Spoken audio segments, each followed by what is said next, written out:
CM కావచ్చు, నాకు కూడా సీఎంఏ, ఎవరికైనా సీఎంఏ, పార్టీ కావచ్చు. వాడు అనలే, నువ్వు కరెక్ట్ ఇన్లే. సుప్రీం గారు, ఇక్కడ జూబ్లీహిల్స్ ఉప ఎన్నిక ఎవరు గెలిచినా కాంగ్రెస్ పార్టీ వాళ్ళు ఓడిపోయినా వాళ్ళ ప్రభుత్వం ఏం పడిపోదు, వీళ్ళు గెలిచినా వీళ్ళేం ప్రభుత్వంలోకి రారు. అదేమి సరే, ఎవరు కూడా అందరూ ప్రతిష్టాత్మకంగా తీసుకున్నారు కాబట్టి మేము గెలిపించుకోవాలి అనే దాంట్లోనే ఉన్నారు. ఇక్కడ పశుపతి గారు అన్నట్టు సరే వీళ్ళు ప్రభుత్వంలోకి రారు, వాళ్ళ ప్రభుత్వం పడిపోదు, కానీ ఇక్కడ బీజేపీ గెలిస్తే వచ్చేది ఏంటి అనేది కూడా ప్రజల్లో కూడా చర్చ జరుగుతుంది. పశుపతి గారు అన్నట్టు అసలు నిజంగా బీజేపీ గెలిస్తే సరే వీళ్ళిద్దరిని కాదనుకొని మీరు అన్నట్టుగా మీకు ఒక ఛాన్స్ ఇచ్చి బీజేపీ అభ్యర్థిని గెలిపిస్తే ఏం చేస్తారు అనే ప్రశ్న కూడా చర్చ జరుగుతుంది. ఇక్కడ ఏది ఎవరు గెలిచినా, కాంగ్రెస్ గెలిచినా, బీజేపీ గెలిచినా, లేదా ఒకవేళ అధికార పార్టీ ఉన్న కాంగ్రెస్ గెలిచినా అభివృద్ధి జరుగుతున్నటువంటి అంచనా కానీ ఆ మాటల వరకే తప్ప పూర్తి స్థాయి ఆచరణ లేదు. కానీ ప్రతిపక్షంగా హోదా ఉన్నటువంటి భారతీయ జనతా పార్టీ మేము 8 మంది ఉన్నాము, మేము గెలిస్తే ఏమవుతుంది అని అంటున్నారు. వాళ్ళు 60 మంది ఉంటే 61 అవుతుందో, 62 అవుతుందో, 64 అవుతుంది తప్ప వాళ్ళకు కూడా మేము 8 నుంచి 9కి వస్తున్నాం. కానీ ప్రజల్లో బలంగా పోయేటువంటి అవకాశం భారతీయ జనతా పార్టీ ఉంది. ఎట్లా అవకాశం ఉందంటే ప్రతి ఉప ఎన్నికల్లో మేము కొట్టిన తర్వాత రాష్ట్ర రాజకీయాల్లో చాలా మార్పు వచ్చింది. ఎప్పుడో 2% నుంచి ఉన్నటువంటి మేము 27-28%కి వచ్చినాం. రేపు జూబ్లీహిల్స్ గెలిచినాం అనుకో, ఖచ్చితంగా రేపు జరగబోయేటువంటి మళ్ళీ సార్వత్రిక ఎన్నికల్లో భారతీయ జనతా పార్టీ తెలంగాణ రాష్ట్రంలో డబుల్ ఇంజిన్ సర్కార్ వచ్చే అవకాశం 100% ఉంది. ఆ ప్రయత్నం ఏం చేస్తాం, మేము ప్రజల్ని అవేర్నెస్ చేస్తున్నాం, అనేక విషయాలు చెప్తున్నాం. చాలా పథకాలు ప్రభుత్వం ఇచ్చేటువంటి కేంద్రం ఇచ్చేటువంటి చాలా పథకాలు ప్రజలకు నేరుగా పోతా ఉన్నాయి. గ్యాస్ సబ్సిడీ అనుకోండి, రైతుల సబ్సిడీ అనుకోండి, అనేక విషయాలు, జల్ జీవన్ మిషన్ అనుకోండి. అది గత ప్రభుత్వము, రాష్ట్ర ప్రభుత్వము, బీఆర్ఎస్ ఉన్న 9.5 సంవత్సరాలు లేదా వీళ్ళు ఉన్నా కానీ కేంద్రం ఇచ్చేటువంటి చాలా పథకాలని అమలు చేయకుండా వదిలేసినటువంటి పథకాలు ఉన్నాయి. అంటే ఆయుష్మాన్ భారత్ అనుకుందాం, అనేక పథకాలు, మీరు ఒకటే కాదు అనేక ముద్రా యోజన అనుకుందాం. ఇవన్నీ చాలా పథకాలు ప్రజలకి డైరెక్ట్గా నేరుగా వెళ్తున్నటువంటి దాఖలాలు చాలా ఉన్నాయి. ఇవన్నీ మేము ప్రజలకు అవేర్నెస్ చేస్తాము. జూబ్లీహిల్స్లో ఉండే ప్రజలకు ఈ విషయాలన్నిటి క్లియర్గా అవగాహన పరుస్తూ ఉన్నాం. దానివల్ల జరిగేటువంటి అవకాశం ఏంటంటే ఖచ్చితంగా ప్రభుత్వం మీద ఒత్తిడి తీసుకురావడం అవకాశం భారతీయ జనతా పార్టీకి ఎక్కువ ఉన్నది. ఎందుకంటే గతంలో వాళ్ళకి ఒకసారి అవకాశం ఇచ్చారు, వాళ్ళు 9.5 సంవత్సరాలు ప్రభుత్వం చేశారు. వీళ్ళు ప్రభుత్వం గతంలో కాంగ్రెస్ ప్రభుత్వం ఉంది, ఇప్పుడు కాంగ్రెస్ ప్రభుత్వం ఉంది, వచ్చినటువంటి ఏం లేదు. ఈ 22 నెలల్లో కూడా వాళ్ళు మార్పు చేసింది ఏం లేదు.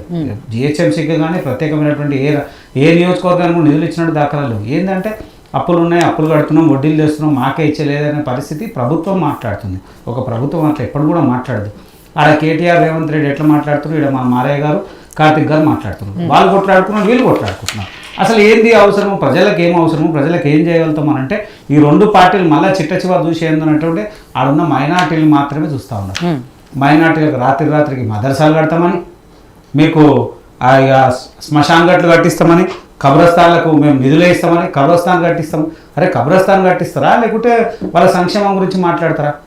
ఏదైనా మైనార్టీకి సంబంధించిన గురుకులాలు కట్టిరా, మైనార్టీకి సంబంధించినటువంటి ప్రత్యేకమైన నిధులు ఇచ్చిరా, మైనార్టీకి సంబంధించినటువంటి సంక్షేమ పథకాలు మనం ప్రవేశపెడతానరా? లేదే, అక్కడ దక్షిణంగా బొందబెట్టడానికి కడతా అంటున్నారు. అరే ఇదెక్కడనే నువ్వేం చెప్తున్నావు, ప్రజలకు ఏం అవేర్నెస్ చేస్తున్నావు? అసలు ఇప్పటి వరకు గత ప్రభుత్వం కానీ ఈ ప్రభుత్వం కానీ అవకాశం వచ్చినప్పుడే నిజంగా ఇప్పుడు ఆలోచించాల్సింది మైనార్టీలు. నిజంగా వాళ్ళు నిజంగా ఆలోచిస్తే జూబ్లీహిల్స్ ఉన్నటువంటి మైనార్టీ ప్రజలు ముందు ఆలోచించాలి. అసలు అభివృద్ధికి ఓటేద్దామా లేదా వీళ్ళ మాటలకు ఓటేద్దామా? ఏదేమైనా ఒక్క ఓటు కూడా చాలా బలంగా పనిచేసేటువంటి అవకాశం నిజంగా భారతీయ జనతా పార్టీ వైపు ఉంటే చాలా అవకాశం.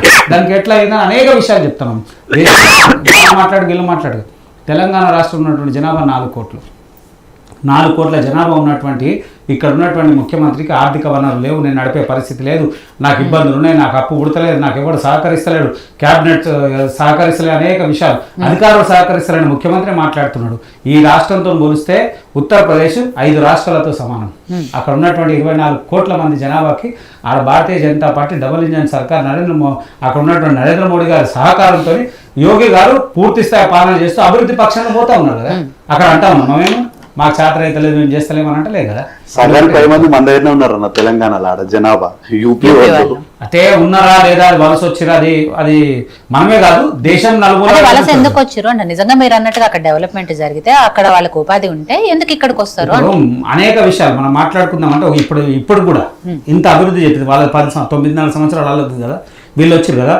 ఇప్పుడు కూడా మీరు చూడండి వలస పోతున్న వాళ్ళు ఏడికేంచి మహబూబ్నగర్ నుంచి భీల్మండికి పోతారు, మహబూబ్నగర్ నుంచి బొంబాయికి పోతారు, మహబూబ్నగర్ నుంచి ఇంకెక్కడికి పోతారు, మారుమూల ప్రాంతాల నుంచి. ఇవాళ కూడా హైదరాబాద్ నుంచి పోరా, హైదరాబాద్ నుంచి ఎంతమంది సాఫ్ట్వేర్ పిల్లలు పోయి చెన్నై పోతలేరు, ఎంతమంది సాఫ్ట్వేర్ పిల్లలు బెంగళూరు పోతలేరు.